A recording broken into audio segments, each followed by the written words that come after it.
क्यों चीन के नागरिक अपने ही देश को छोड़कर अमेरिका और यूरोप की शरण ले रहे हैं? जर्मनी में बुधवार को बड़ी छापेमारी हुई। इस दौरान सैकड़ों चीनी नागरिकों को पकड़ा गया जो अवैध ढंग से जर्मनी का रेजिडेंट परमिट पा चुके थे। चीन से माइग्रेशन की खबर कम ही सुनाई देती है, लेकिन इसकी चर्चा बहुत ज्यादा हो रही है। नमस्कार, स्वागत है आपका भारत व्यू पॉइंट चैनल में। आज की वीडियो में हम चीन से बढ़ते माइग्रेशन की वजहों पर चर्चा करेंगे। आखिर वहां के लोग अपने ही देश को छोड़कर दूसरे देश में क्यों शरण ले रहे हैं? चीन जो खुद को दुनिया के शक्तिशाली देशों में मानता है, जो वर्ल्ड की फैक्ट्री है, जहां तेजी से डेवलपमेंट हो रहा है, यह सब जानकारी वहां की सरकार दुनिया के सामने प्रोजेक्ट करती है। तो आखिर क्या समस्या है कि वहां के लोग दूसरे देश जा रहे हैं? तो चलिए वीडियो को शुरू करते हैं, लेकिन इससे पहले आपके लिए एक रिमाइंडर है कि चैनल को सब्सक्राइब जरूर कर लीजिए, क्योंकि ऐसे शानदार वीडियो आपको हमारे इस चैनल पर मिलते रहेंगे। देश में रोकटोक और बहुत ज्यादा राजनीतिक सख्ती के चलते चीनी नागरिक दूसरे देशों की शरण ले रहे हैं। चीन से काफी लोग दूसरे देशों की तरफ जा रहे हैं। साल 2012 से शरणार्थी चीनी नागरिकों की संख्या लगातार बढ़ी। ये अलग अलग देशों में जा रहे हैं, जिसमें अमेरिका टॉप पर है। द कन्वर्सेशन की एक रिपोर्ट के मुताबिक पिछले दशक भर में 8.5 लाख से ज्यादा चीनियों ने कई देशों में शरण पाने के लिए आवेदन किया। हालत यह है कि रिफ्यूजी स्टेटस न पाने पर वे खतरनाक रास्तों से घुसपैठ तक कर रहे हैं। लेकिन इकोनॉमिक तौर पर बेहद मजबूत कहलाते देश के भीतर ऐसा क्या हुआ जो लोग बाहर जा रहे हैं? आइए पहले जर्मनी का मामला समझते हैं। बुधवार को वहां के 8 राज्यों में छापेमारी शुरू हुई। फेडरल पुलिस के इस रेड में इंटेलिजेंस के लोग भी शामिल थे। 100 से ज्यादा ऐसी बिल्डिंग्स पर छापा मारा गया जहां इसका बिजनेस चल रहा था। इस दौरान बड़ी संख्या में चीनी नागरिक मिले जो हजारों यूरो खर्च करके जर्मनी का रेजिडेंस परमिट ले चुके थे।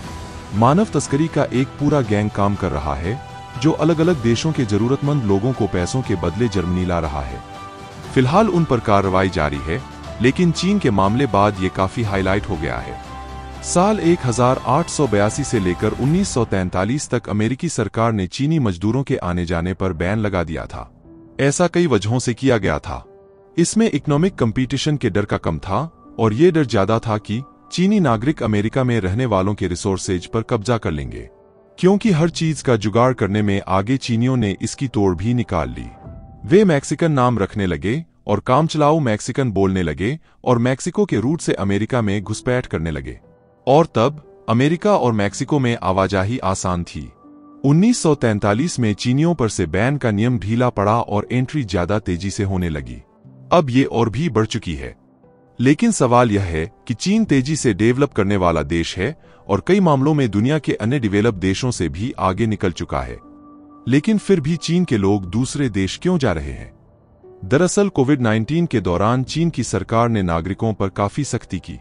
उनका देश से बाहर तो दूर, अपने ही घर से बाहर निकलना मुश्किल हो गया। इसके बाद जैसे ही रिस्ट्रिक्शन हटा तो शरणार्थियों का बाहर जाना शुरू हो गया।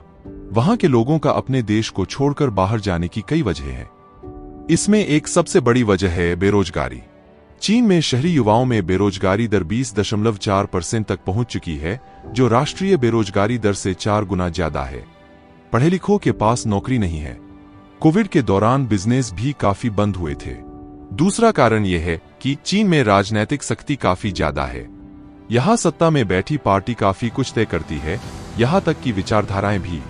मिसाल के तौर पर वहां LGBTQ अधिकार या महिला अधिकारों पर खास बात नहीं हो सकती। वही होगा जो कम्युनिस्ट पार्टी तय करे। साल 2018 में चीनी राष्ट्रपति शी जिनपिंग ने देश में सभी धर्मों के चीनीकरण का खुला ऐलान कर दिया। इसके बाद से धार्मिक फ्रीडम बुरी तरह प्रभावित हुआ। वहां धर्मस्थलों का रजिस्ट्रेशन कराना होता है। कहीं भी प्रेयर करने जाने वालों को ऑनलाइन रिजर्वेशन कराना होगा। साथ ही ये भी लिखना होगा कि वे कहां रहते हैं और कहां पूजा पाठ करने जाना चाहते हैं। जाहिर सी बात है, इन सब कारणों के बाद लोग वहां से बाहर जाना चाहेंगे, क्योंकि उन्हें आजादी कम, पाबंदियां ज्यादा झेलनी पड़ रही है। हर चीज पर सरकारी पाबंदी है। कई सारे काम आप अपनी मर्जी से नहीं कर सकते हैं। सरकारी परमिशन या गाइडलाइंस को आपको फॉलो करना पड़ेगा। हाल ही में चाइनीज इन्फ्लुएंसर के सभी सोशल मीडिया अकाउंट हटा दिए गए, क्योंकि उसने जो अपनी इनकम डिटेल बताई थी वह फेक थे। इसके लिए उसे पर $200 मिलियन का फाइन भी लगाया गया। फिर भी चाइनीज अथॉरिटी ने फिर भी एक बहुत ही पॉपुलर इन्फ्लुएंसर, जिसके सोशल मीडिया पर 100 मिलियन से भी ज्यादा फॉलोअर्स है, उसे हटा दिया। और यह घटना रिसेंट की है। आपने कहीं ऐसी घटना देखी है कि छोटी छोटी बातों को भी लेकर चीन की सरकार अपने ही नागरिकों पर कठोर कार्रवाई कर देती है, जैसे कि अलीबाबा के हेड जैक मा अचानक से गायब हो गए, वहां के विदेश मंत्री, ऐसे कई नाम है। यह वहां के बड़े बड़े लोगों में से बिलियनियर्स पॉलिटिशियंस है, तो आम नागरिकों पर क्या होता होगा आप अंदाजा लगा सकते हैं। कुछ समय से चीन में एक टर्म चल निकला, रनक्से यानी रन फिलॉसफी। इसे मानने वाले यकीन करते हैं कि चीन से निकल भागना ही उन्हें सेफ रख सकेगा। एक और टर्म है जॉक्शियन, मतलब वॉकिंग द रूट।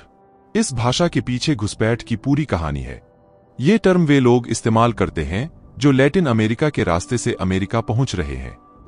बेहद जोखिम भरा ये सफर नावों से और पैदल पूरा होता है।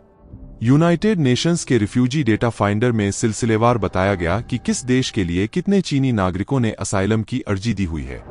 माइग्रेशन का ये पैटर्न चीन की उस इमेज से एकदम उलट है जो चाइनीज ड्रीम की बात करता है। कम्युनिस्ट पार्टी भी ड्रीम अमेरिका की तर्ज पर ड्रीम चाइना को बढ़ावा देती है। वो ऐसे सारे जतन कर रही है जिससे चीन की युवा पीढ़ी में देश के लिए प्यार बढ़े। चीन से अमेरिका की तरफ माइग्रेशन सबसे ज्यादा है। माइग्रेशन पॉलिसी की रिपोर्ट कहती है कि मैक्सिको और भारत के बाद तीसरे नंबर पर चीन के लोग हैं जो अमेरिका में रह रहे हैं। साल 2021 में कुल प्रवासियों में उनकी संख्या 5% से ज्यादा थी। यहां बता दें कि यूएस में 45 मिलियन से ज्यादा प्रवासी वैध तौर पर रह रहे हैं। फिलहाल आज के लिए वीडियो में इतना ही, मिलते हैं अगले वीडियो में।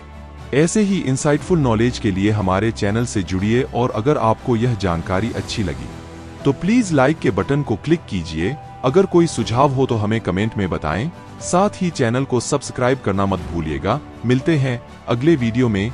जय हिंद।